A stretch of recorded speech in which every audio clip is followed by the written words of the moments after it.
Good morning 6A students. आज हम सभी विषय हिंदी लिटरेचर के अंतर्गत पाठ संख्या 13 पाठ का नाम है नीति के दोहे। इसके बारे में पढ़ते हैं।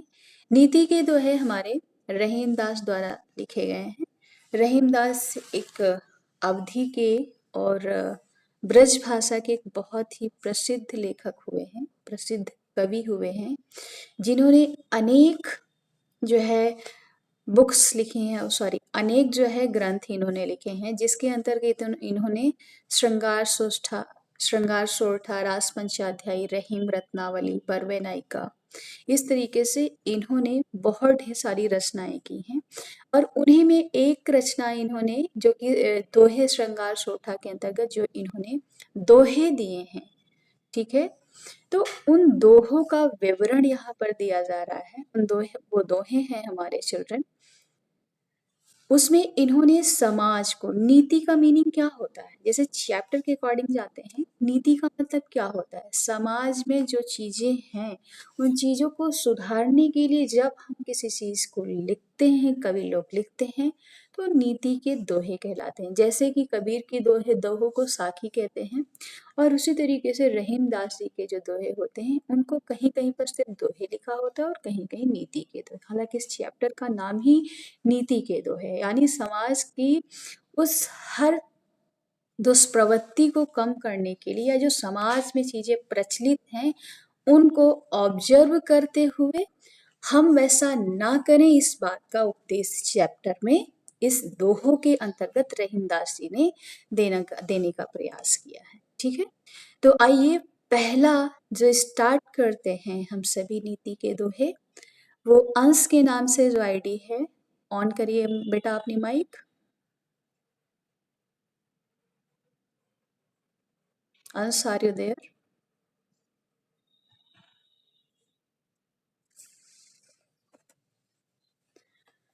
अंश, आर यू देयर?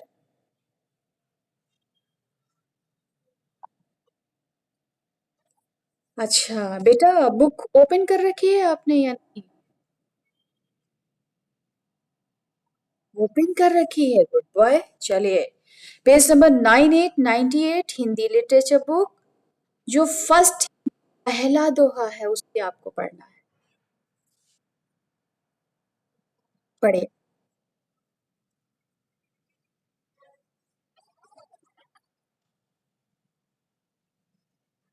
100 नंबर दोहा है क्या बेटा यहाँ पर? है? Ansh, on your mic.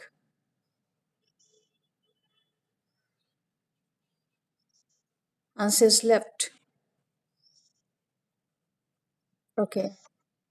ईशांश, Ishansh on your mic बेटा। Ishansh, are you there? चलिए बेटा, पहला दोहा पढ़िए आप। हम्म,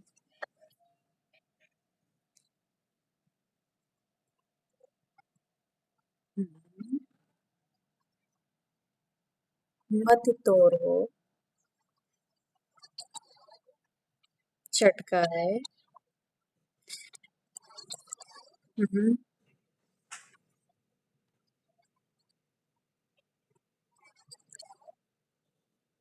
और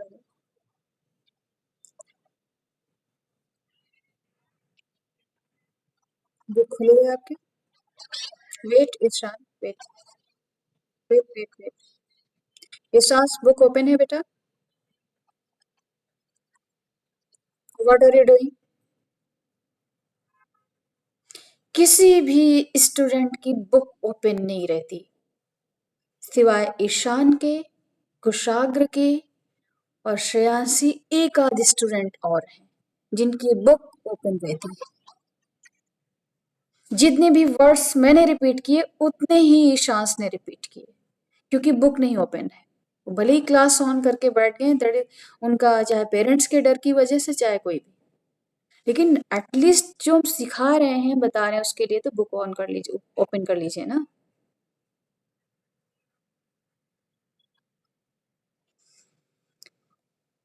श्रेयांशी ऑन करिए बुक, सॉरी ऑन करिए माइक। बढ़िया।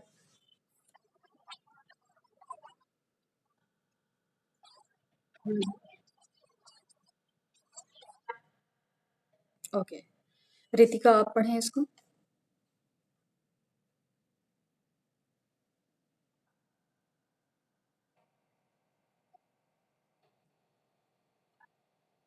Okay, good. इसमें कहा जा रहा है, इसका सार समझ लेंगे चिल्ड्रन। रहीमन धागा प्रेम का, मति तोरो चटकाए, टूटे से फिर ना जुड़े, जुड़े गांठ पड़ जाए।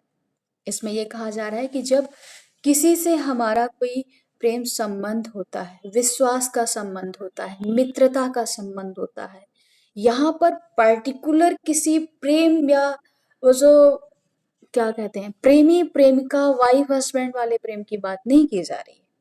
यहाँ पर प्रेम के हर उस रिश्ते के, विश्वास के हर उस रिश्ते की बात की जा रही है कि यदि आप पे कोई विश्वास करता है, प्रेम करता है, लगाव रखता है, तो आप उस प्रेम को, रहीमन धागा प्रेम का, रहीमदास जी कह रहे हैं कि जो प्रेम रूपी, विश्वास रूपी धागा होता है, मत तोड़ो चटकाए, उसे हमेशा बनाए रखना चाहिए।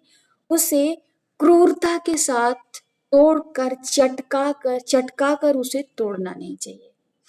यानी जो प्रेम रूपी संबंध होते हैं, विश्वास रूपी संबंध होते हैं किसी के साथ में, तो हमें उनको बरकरार रखना चाहिए, ना कि हमें उन्हें चटका कर तोड़ना चाहिए। अब क्यों? क्योंकि टूटे से फिर ना जुड़े, जुड़े गांठ पड़ जाए।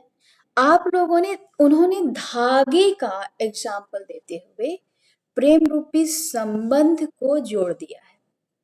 उन्होंने कहा है कि जैसे हमारा धागा होता है, धागा यदि वो सिंपल है, स्मूथ रहता है, यदि वो टूट गया तो हमें उसको क्या करना पड़ता है? अब जब हम उसको जोड़ेंगे तभी वो उसको यूटिलाइज करते हैं, कर सकते हैं दोबारा। और जब जोड़ेंगे तो उसमें गीठा पड़ जाता है, गांठ पड़ जाती है। उसी तरीके से उस धागे के गांठ टूट धागा टूटने के बाद जो धागे को जोड़ा जाता है, जो गांठ पड़ जाती है, उसी गांठ का उदाहरण, धागे में पड़ी हुई गांठ का उदाहरण देते हुए इन्होंने जो प्रेम रूपी संबंध होते हैं, जो यदि किसी वजह से विच्छेद हो जाते हैं, किसी वजह से वो टूट जाते हैं, तो उनमें जो अविश्वसनीय और जो एक मन में हल्की सी खटास की जो वो गांठ रहती है, वो मन में पड़ जाती है। प्रेम संबंध तो, विश्वास का संबंध तो जुड़ जाता है, लेकिन वो जो पहले वाली बात रहती है वो नहीं आ पाती। दोबारा देख लेते हैं इसको। मैंने इतनी ढेर सारी इसको एलेबोरेट करके इसलिए बताया क्योंकि आप अपने शब्दों में भी इसको बता सकें। चलिए, रहीमन धागा प्रेम का, मति तोड़ो चटका, टूटे से फिर ना जुड़े, जुड़े गांठ पड़ जाए। यानी रहीमदास जी कह रहे हैं हमें प्रेम रूपी और विश्वास रूपी संबंधों को चटका कर नहीं तोड़ना चाहिए। क्यों? क्योंकि यदि प्रेम रूपी जो संबंध होते हैं, विश्वास रूपी संबंध होते हैं, वो टूट जाते हैं, लेकिन वो यदि दोबारा जुड़ते हैं तो टूटे से फिर ना जुड़े।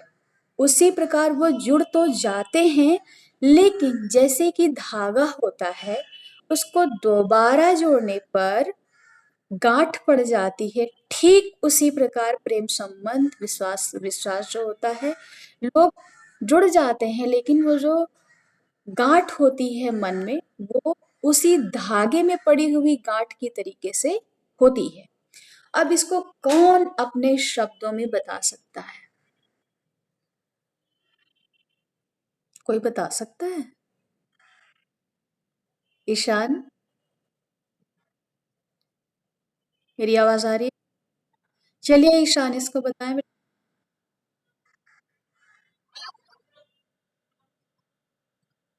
हम्म। हम्म। हम्म। हम्म। अच्छा तो, अच्छा तो उसको किससे कोरिलेट करते हुए, किससे सिमिलैरिटी देते हुए उसको इन्होंने उदाहरण दिया, रहीमदास सिंह ने? यस। प्रेम रूपी धागा।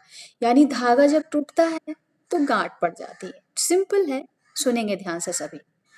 धागा होता है, उसमें कोई गांठ ना हो, तो हमारा जो सुई होता है आसानी से हम लोग कोई भी सिलाई कढ़ाई बुनाई करते रहते हैं, ठीक है। लेकिन यदि वो धागा सपोज दैट टूट जाता है तो उसमें गीठा पड़ जाती है, गांठ पड़ जाती है, ठीक है। अब धागे तो को हम यूज तो करेंगे, लेकिन क्या होता है, धागा क्या उतना इतना स्मूथली वर्क कर पाता है? नहीं कर पाता है। क्यों? क्योंकि उसमें गांठ पड़ी हुई होती है। अब इसको, इस टूटे हुए धागे में पड़ी हुई गांठ को हम कहाँ से जोड़ रहे हैं? रिश्तों से, प्रेम रूपी संबंधों से। यदि किसी से विश्वास का, प्रेम का संबंध हो और किसी वजह से उन दोनों में लड़ाई हो जाए, तो लड़ाई होने के बाद हो सकता है कुछ दिन बाद वो फिर से मित्र बन जाए, फिर से उनमें जो है वो जो थोड़ी देर के लिए जो कलह होती है वो समाप्त हो जाए। लेकिन जो आफ्टर लड़ाई, वो जो लड़ाई के बाद, वो जो झगड़े के बाद जो मन में पड़ी हुई गांठ रहती है, क्या वो संबंधों में पहले जैसी जो स्मूथपन होता है वो आ पाता है? नहीं आ पाता है। उसमें हल्की सी खटास जैसा, हल्की सी कलुषता जैसा रहता है, विद्यमान हो जाता है। ठीक है चिल्ड्रन? ईशान के अलावा इसे अपने शब्दों में कौन बताना चाहेंगे? ओके श्रेयांशी बताएं। ओके श्रेयांशी, मैं बोल रही हूँ, बताइए बेटा। ओके।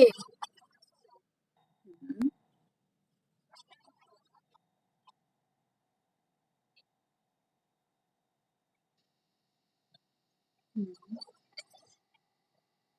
हम्म, हम्म, हम्म,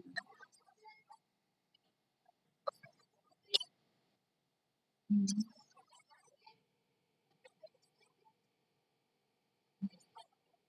हाँ, ये हो गया रियल एग्जाम्पल, उदाहरण। चलिए, इसको अपने शब्दों में बताना हो, जो यहाँ पे लाइंस लिखी हैं, देखिए उदाहरण केवल वहां पे लिख दोगे आप, तो उसका हाँ हो सकता है आपको एक नंबर मिल जाएगा, ठीक है। लेकिन ये को बताते हुए यदि कोई उदाहरण दोगे तो बहुत अच्छा होगा। कौन दे पाएगा? ओके। एक। ओके। ओके बेटा, दीजिए उत्तर।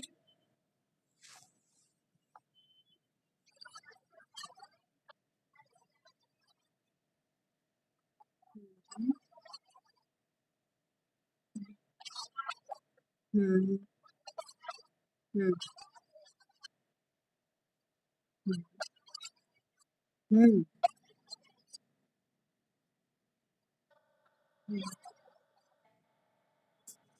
Okay, good. चलिए, और कौन ट्राई करना चाहेगा? हाँ बेटा, आप बताएं, आप काफी देर से बोल रहे हो, उसके लिए सॉरी, आप बताएं बेटा।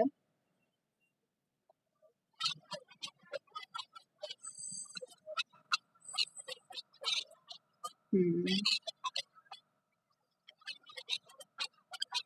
हम्म, हम्म, हम्म,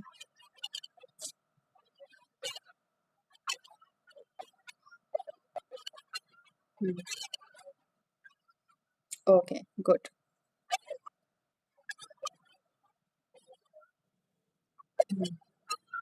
ओके, आप सभी रियल एग्जाम्पल दे रहे हो, उदाहरण दे रहे हो। ओके।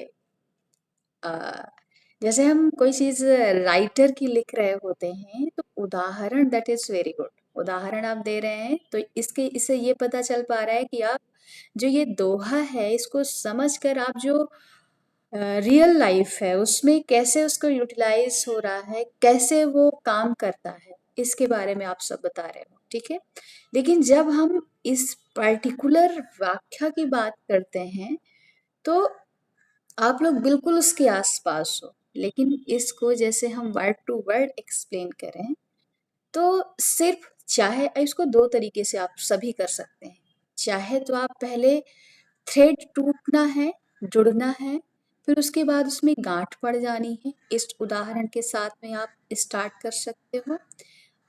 देन अदरवाइज इसको जो है दूसरी तरीके से उदाहरण, जैसे कि स्टार्टिंग से उदाहरण स्टार्ट कर सकते हो। रहीमन धागा प्रेम का, रहीमदास जी कहते हैं कि जो प्रेम रूपी हमारा संबंध होते हैं उन्हें हमें कभी भी विखंडित नहीं होने देना चाहिए, क्योंकि यदि प्रेम रूपी संबंध हमारे टूट जाते हैं, टूट कर वो जुड़ते तो हैं लेकिन उनमें एक गांठ पड़ जाती है। मनह की जो कलह की जो गांठ होती है वो पड़ जाती है। वो उस प्रकार के जो पूर्व संबंध हुआ करते थे उस तरीके से वो संबंध नहीं रह पाते। ठीक उसी प्रकार से रहीमदास जी कह रहे हैं, जिस प्रकार धागा टूट जाता है और धागे के टूटने पर हमें धागे का प्रयोग करने के लिए धागे में गांठ लगानी पड़ती है, तब वो धागा उतना अच्छे से काम नहीं करता, वो रुक रुक के काम करता है। ठीक उसी प्रकार से हमारे प्रेम संबंध विखंडित होकर पुनः जोड़ने पर उसी तरीके से मानसिक कलह के साथ में काम करते हैं। ठीक है चिल्ड्रन, समझ पाए? इतना ज्यादा एलेबरेट जैसे मैंने किया है करने की जरूरत नहीं है, लेकिन आप चाहें तो जितना एलेबरेट कर सकते हैं उतना अच्छा होगा। ठीक है, ओके चिल्ड्रन। अगला, ये आपको सबको समझ में आ गया है? चलिए अगला दोहा है हमारा। अगले दोहे को पढ़ेंगे कुशाग्र। कुशाग्र माइक ऑन करें अपना। चलिए अगला दोहा पढ़े। हम्म, हम्म, हम्म, हम्म। ओके, इसमें कुछ मीनिंग्स हैं जिनको कि आप लोग नोट डाउन कर सकते हैं, हालांकि आपकी बुक में है। यदि प्रत्यक्षतया उनको नोट डाउन कर लेंगे, अपने माइंड में ही समझ लें। गोय का मतलब होता है छिपाकर। बिथा मीन्स होती है समस्या, कहते नहीं बिथा। बिथा एक व्यथा का जो है, जो क्योंकि ये जो हमारे दोहे लिखे हुए हैं ये अवधि में लिखे हुए हैं, तो जो व्यथा शब्द है जो कि शुद्ध हिंदी का है, उसको हम अवधि में कन्वर्ट करते हैं तो वो बिथा बन जाता है। ठीक है। अठिलई हैं, अठिलई हैं यानी लोग मजाक बनाएंगे। ठीक है ना। बांट न लिया है कोई। कोई मीन्स होता है छिपा कर रखना। निज मीन्स होता है अपना। ठीक है, अपनी। देख लेते हैं। रहीमन निज मन की व्यथा, यानी रहीम दास जी कह रहे हैं, रहीमन निज मीन्स होती है अपनी, मन की यानी मन की, बिथा मीन्स समस्या, मन ही राखो गोय, मन ही में अर्थात अपने ही मन में, गोय अर्थात छुपा कर रखें। रहीमदास जी कह रहे हैं कि अपनी समस्या को अपने तक ही सीमित रखो। सिंपल शब्दों में कहें तो यही है। ठीक है। रहीमदास जी कह रहे हैं, इस दोहे के माध्यम से कह रहे हैं कि अपनी समस्या को, निज मन की व्यथा, निज मीन्स अपनी मन की व्यथा यानी समस्या को, अपनी मन की समस्या को अपने तक ही यानी मन ही राखोगे, अपने ही मन तक क्या करके रखें, छुपा कर रखें। अपने मन में ही अपनी समस्याओं को छुपा कर रखें। क्यों? क्योंकि सुनी अठिलई हैं लोग सब। क्योंकि जब आप अपनी समस्या को किसी दूसरे के समक्ष रखेंगे, अपनी समस्या का समाधान चाहेंगे, समस्या को बताएंगे, तो लोग आपकी समस्या को सुनेंगे तो जरूर। सुनी अठिलई हैं लोग सब, अर्थात आपकी जो समस्या है उसको सब सुनेंगे। अठिलई हैं लोग सब, और सुनकर उसमें कहते हैं नहीं, बड़े मजे आ रहे हैं तुमको, बड़े मजे ले रहे हो, तो वो सिर्फ अठिलई है यानी वो सिर्फ आपकी समस्या का मजा लेंगे, आनंद मनाएंगे। अठिलई है यानी आपके पीठ पीछे आपकी हंसी उड़ाएंगे, मजाक उड़ाएंगे। बांटिनल्या है कोई, आपकी समस्या सिर्फ एक मजाक का माध्यम बन पाएगी, ना कि आपको उसका समाधान मिलेगा, और ना ही आपकी समस्या में कोई प्रतिभाग करेगा, ना ही उसको कोई बंटवारा कर लेगा कि भैया आपके पास ये समस्या है तो लाइए आप आपकी समस्या हम आधी बांट लेते हैं। आपकी समस्या है, आप अपनी समस्या का निदान खुद करेंगे। लेकिन जब हम सोचते हैं कि हम अपनी समस्या को लाओ दूसरों के समक्ष बाँट लेते हैं, तब वहाँ पर क्या होता है चिल्ड्रन? वहाँ पर थोड़ी-सी लोग उस समस्या का मज़ाक बनाते हैं।